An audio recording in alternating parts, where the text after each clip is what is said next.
And that's the best message I can send to all of you. I wish I knew at 5 or 6 year old how useless most of the people are that you're going to come up against. They don't win at anything. Everything's half-assed. They're in the game, but they're not there. They're in the stadium, but they're not playing. They've opened the business, but they're not doing anything in the business. You have to be able to say, I did everything I could. And if I did and it didn't work, that's good enough for me. I've said this many, many times. Like, I'm not really trying to be Mark Zuckerberg, right? I'm not trying to be Elon Musk. And I'm not trying to be, I was going to say Donald Trump. I'm definitely not trying to be Trump, right? But I'm not trying to be, if that makes sense, I'm not trying to be that type of businessman, right? Where it's like a 0.1% level of success. I'm not there for that. I'm not here for that. And it doesn't motivate me, and I don't want it. I do want an extra level of fun in this life and an extra level of success. And I do want a heightened level of enjoyment of it over and above what 99.9% of, let's say 99% of people get. Might not be able to get in the 0.1, but I'm definitely going to get in the 1% if I'm not already there in terms of fun. Not financially, I'm not saying that. In terms of enjoyment, satisfaction, confidence about my life, confidence about who I am, waking up on a daily basis, feeling good about life, about myself, my commitment to life and work and business and people. That's where I play. And what happened as a byproduct of that is more likely that I'd put on good events that people would want to come back to, or we'll have programs that people want to buy, or I'd have a physio clinic that somebody wants to buy, or I'll have a clinic that somebody wants to come to week after week. It's just a natural byproduct, primarily because you're going up against the rest who don't do that.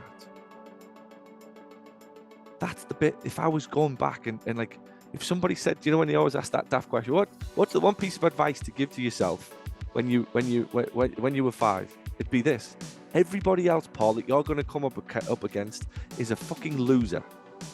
They're half-assing everything. They are, and I don't mean loser as in like idiots. They are losers. Like they don't commit. Nothing. They don't do anything. They don't win at anything. Everything's half-assed. They're in the game, but they're not there. They're in the stadium, but they're not playing. They've opened the business, but they're not doing anything in the business. They've got married, but there's no fun in the family. There's no enjoyment. There's no fucking, come on, let's go.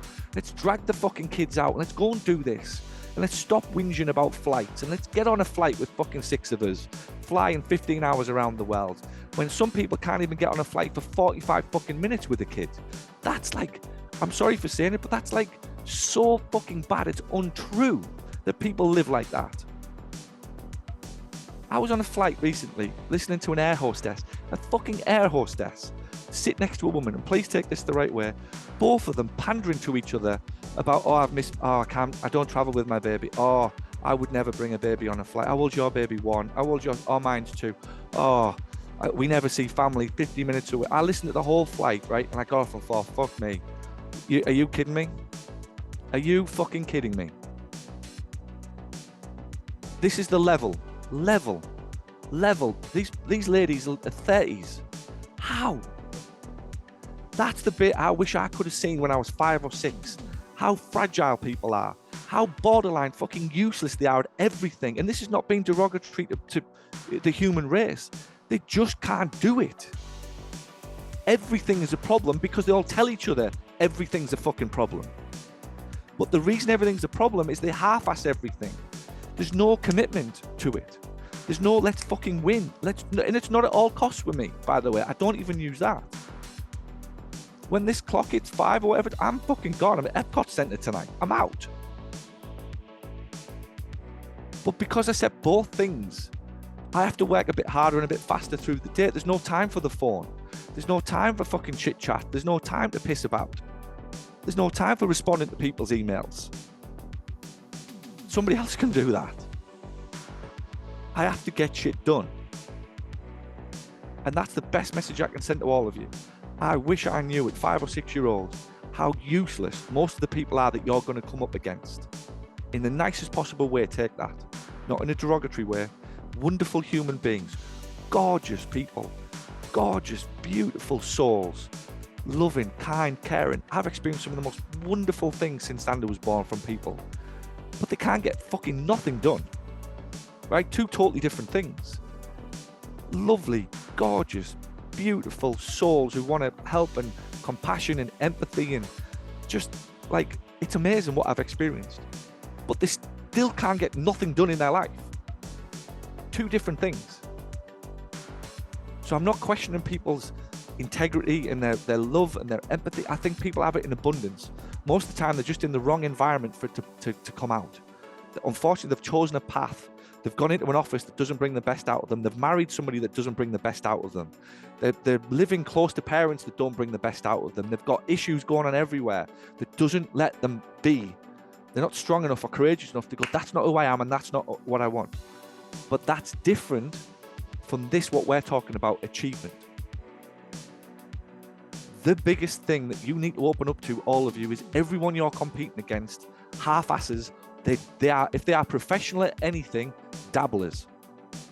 Dabble with marketing, dabble with recruitment, dabble with workshops, dabble with travel, dabble with this, dabble with going out for a meal with kids. Oh, heaven forbid we have 2 kids in a restaurant. What a fucking drama that is.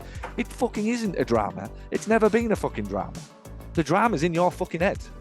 Oh, I can't get my kids in an Uber. Oh, you can. Teach the little shits how to fucking behave, right? That takes a little bit of work. Don't half-ass it, is what I'm saying. Either all in or all out. But it's got nothing to do with the Uber or the flight or the restaurant or what other bullshit you come out with that can't be done. It can. Because you're not bringing enough energy to it, to fight it, to win it. Same in the business life, same in the family life, same in the fucking friend thing, same in the whatever. Dabble, dabble, dabble, dabble. And yet they're so close to a fucking amazing life. There isn't, I've never once mentioned the words financial in any of this. The fulfillment that comes from living like that is the reward, is the riches, is the magic, is the wonderfulness of it all. And unfortunately, or fortunately, as a happy byproduct of it, this world has figured out when you live like that, it seems to want to pay you in this green stuff. That's the way it works. But once you start to learn to live like that, the fulfillment in your personal life, your business life, your financial life, your spiritual life, whatever it'll be, friendships, don't dabble. You don't want to go out with them, don't fucking go out with them. If you want to go out with them, be present. Switch your fucking phone off. Give them 3 hours of your energy. If you don't fucking go. Stay at home and be miserable. And by the way, I do that a lot. I don't want to fucking go and be in that environment. It's not going to work for me. But when I do go, you've got me. Don't dabble.